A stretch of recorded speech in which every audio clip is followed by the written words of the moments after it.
नमो नमो गुरुदेव जो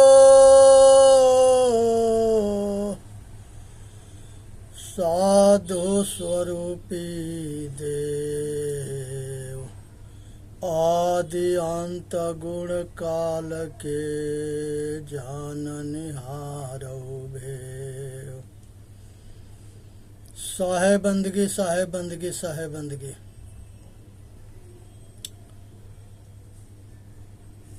इस संसार में मनुष्य जो है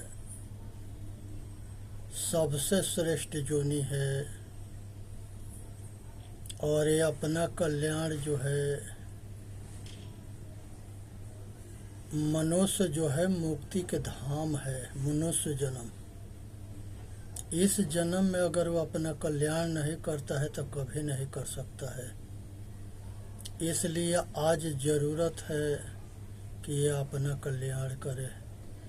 इसी में मानव जाति के हित है। संसार के अंदर ये दास अपना विचार रखता है कि एक जो है मनुष्य जो है गुरु के पक्षपाती होता है। वो गुरु जो है उसको कैसा हो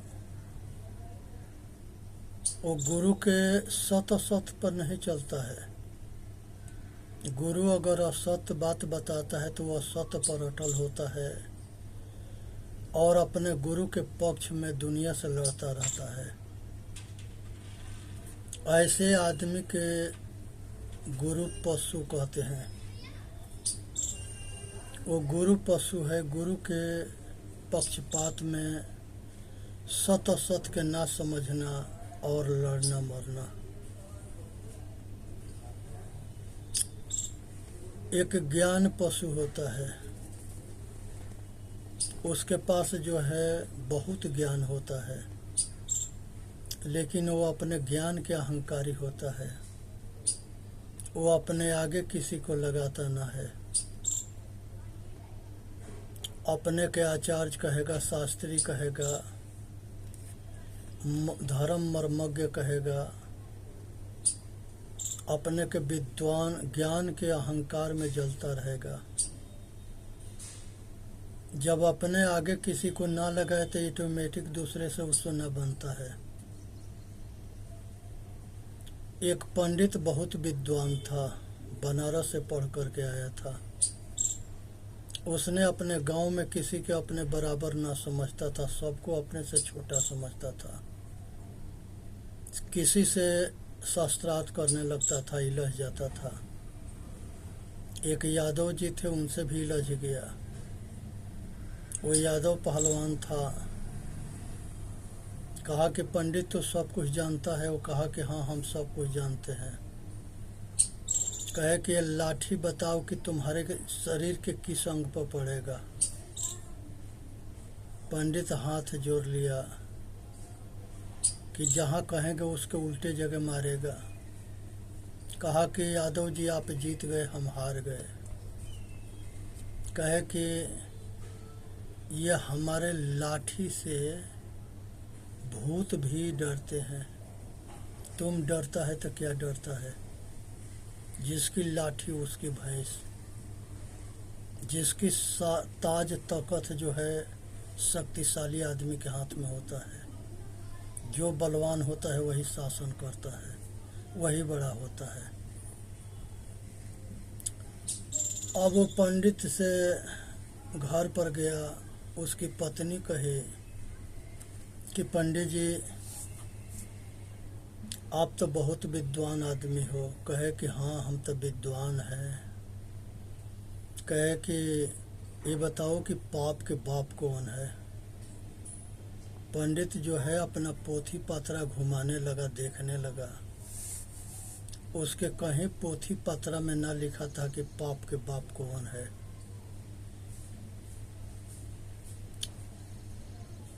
अब उसने जो है कहा कि हम फिर कल बनारस पढ़ने जाएंगे। पत्नी तैयारी कर दी, पंडित बनारस चले गए। पंडित जहाँ पढ़ते थे उसी जगह बेश्या पाड़ा था। वहाँ एक बेश्या पंडित की जानकारी के थी। उसने कही कि पंडित शाम के टाइम हो गया था। कहे कि पंडित जी आप तो बड़ा परेशान लग रहे हो।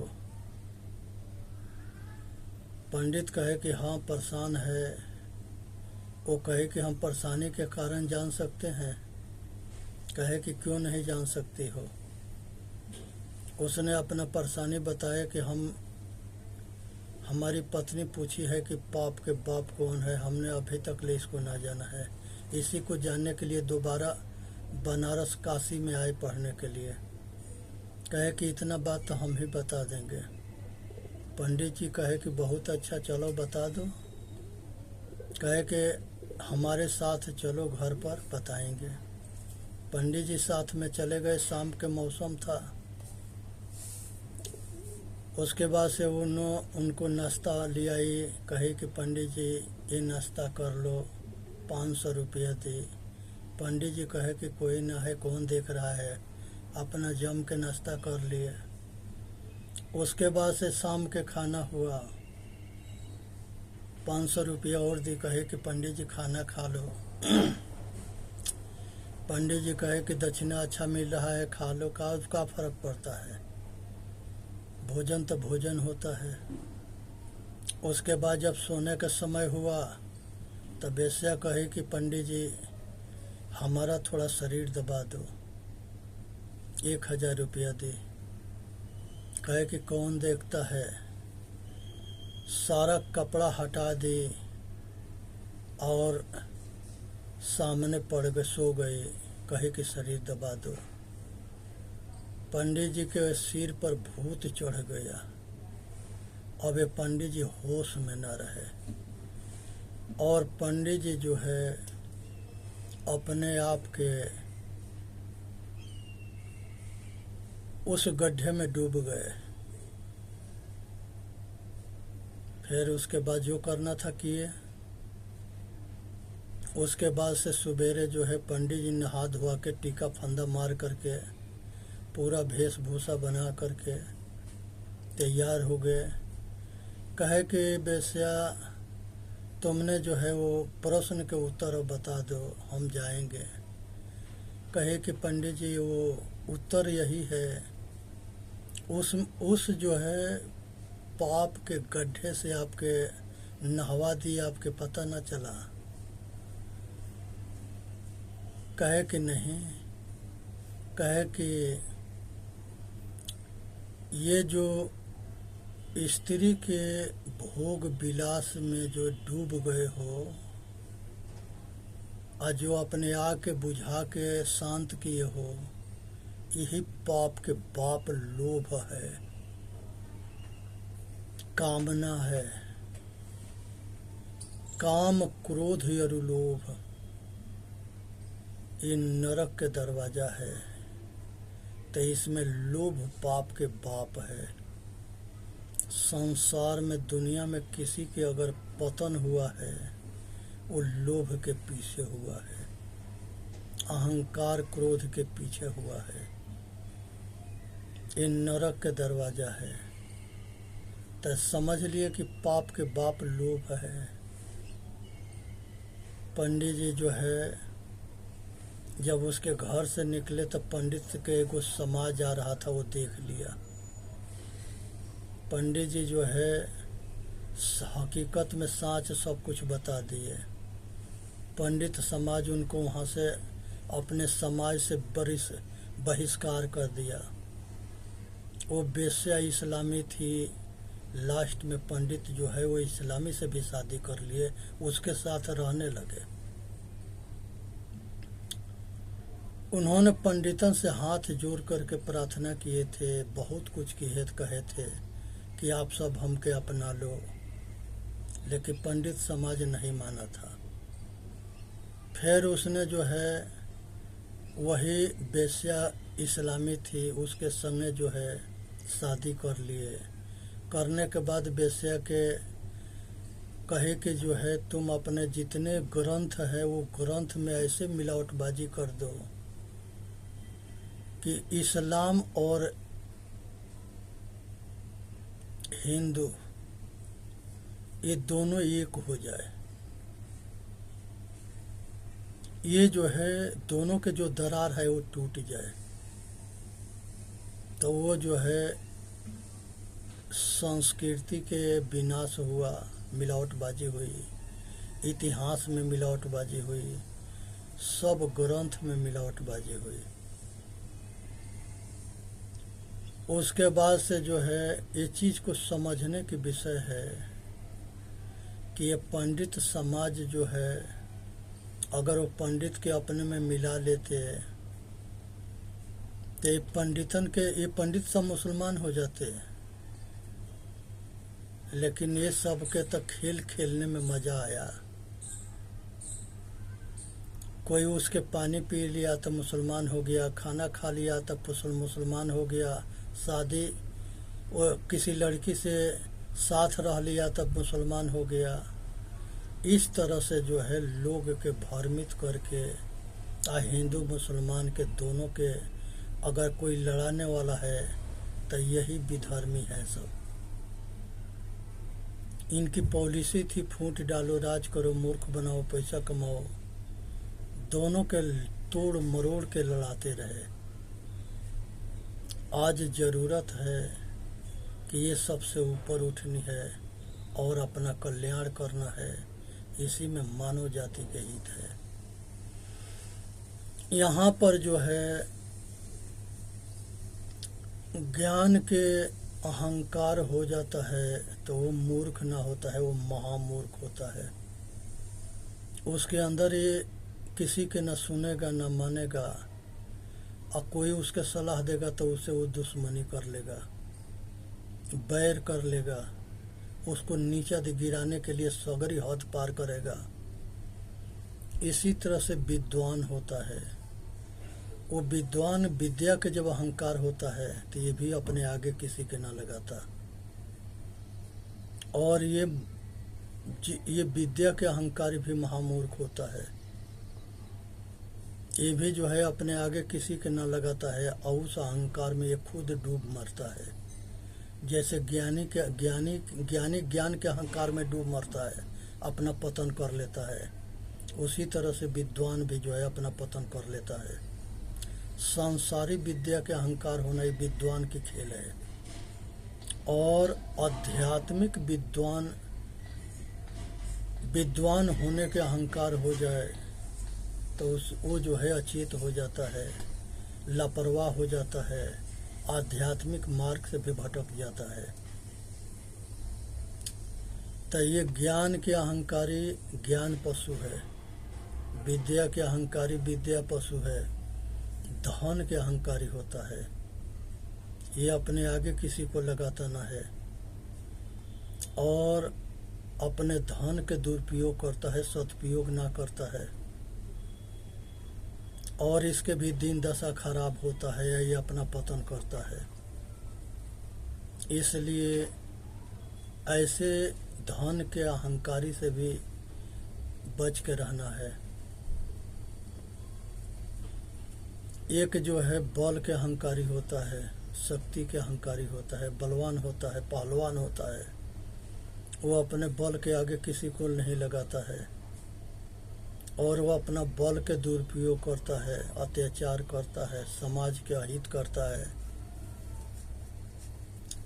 तो ऐसे ये बल के अहंकारी से भी बच के रहना है, जो अपने धन और बल और विद्या के दुरुपयोग करे, इस समाज के अहित करता है। संसार में एक शास्त्री होता है, संस्कृत से अगर 10वीं पास करता है तो वो मध्यमा होता है, 12वीं पास करता है तो शास्त्री होता है, 14वीं पास करता है, 12वीं वाला बीए होता है, बीए की डिग्री होता है, ग्रेजुएशन होता है, ये शास्त्री होता है। बाहर जो है बीए की डिग्री होता है, और 14वीं जो पास करता है ये आचार्य होता है। कोई डबल भी आचार्य होता है, 14वीं 16वीं ये सब करते हैं सब। ये आचार्य के मतलब वेदांत के प्रखंड विद्वान होता है। तो ये जो है शास्त्री के आचार्य के अहंकार होता है, ये आम जनता के अपने अपने बराबरी समझता न है, हमेशा अपने के जो है दूरी बना के रखता है, अपने के बड़ा समझता है, दूसरे के छोटा समझता है। जो सबके बराबर ना समझता है उसको वो मूर्ख ना होता है, वो महामूर्ख होता है। ये मेरा बहुत ऐसे पंडित हैं, जितना दयानंद सरस्वती जी के गीत गाएंगे उतना रविदास जी के या कबीर साहब के सुपच भगत के ना गाएंगे। यही पक्षपात है। ज्ञान जो है किसी के बपौती ना है। मेल खाली बात से कर लोगे कि मेल खातिर जो है समदर्शी के ज्ञान होना जरूरी है। सब बराबर है, सबके आदर दो, सबसे हाथ मिलाओ और सबसे मुट्ठी बन करके रहो। हम ठाकुर हैं, हम पंडित हैं, हम बनिया है, हम बड़े हैं, ये सब जो है तो छोड़ना पड़ेगा, तोड़ना पड़ेगा, तब जाके हम सबसे मेल बना सकते हैं। संसार में सभी महापुरुष के आदर देना, संसार के सभी महापुरुषों के ग्रंथ के सम्मान करना, संसार में सब मनुष्य के बराबर समझना, अपने बुद्धि विवेक से चरित्रवान के संगत करना, आचरणहीन के संगत ना करना, सभी ग्रंथ में जो सार शब्द है उसको अपना लेना, आसार के छोड़ देना, किसी के शिकायत न करना, किसी के दोष न देखना, दोष अपना देखना, इसी में मनुष्य जाति के हित है। बहुत ऐसे पद प्रतिष्ठा मान मर्यादा के लिए दूसरे के गिराता रहता है, दूसरे के निंदा करता है, शिकायत करता है, अपना दबदबा बनाने के लिए। ये घोर पाप है।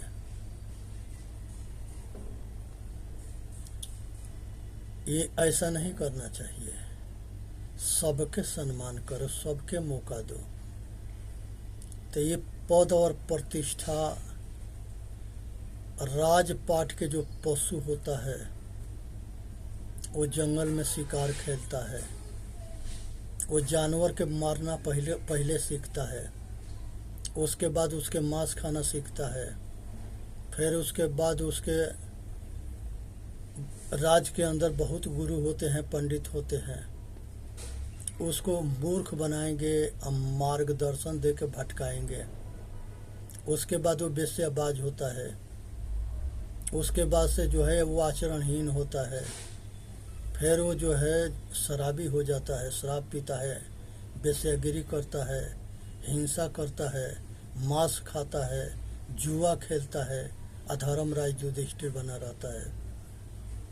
जब सारा दुर्गुण तुम्हारे अंदर है तब तो विधर्मी हो करके दुनिया के खून पीते हो, आए अपने आप के धर्मराज युधिष्ठिर बनते हो।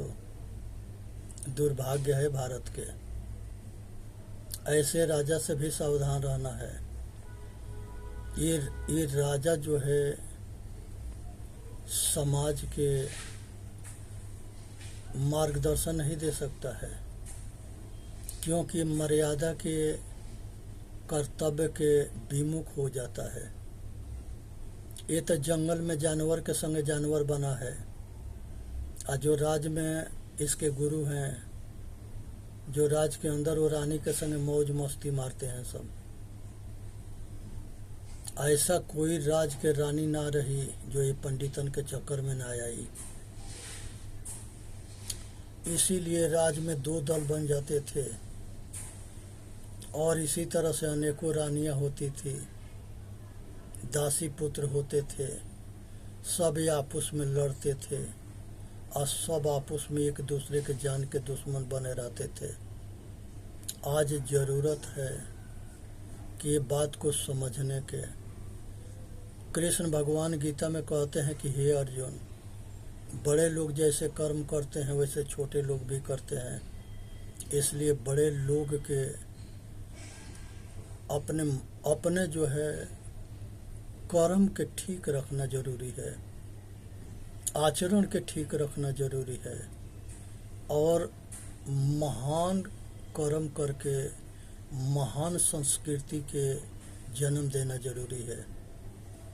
तो ये राज पशु होता है जो आचरणहीन राजा होता है। बहुत राजा धर्मात्मा भी हुए जो अपने पुत्र के जैसे प्रजा के पालन करते थे। वो जो है राज के अहंकार ना रखते थे, समाज के सेवा करते थे, अपने कर्तव्य के पालन करते थे, और वो सब अपना इतिहास रचे।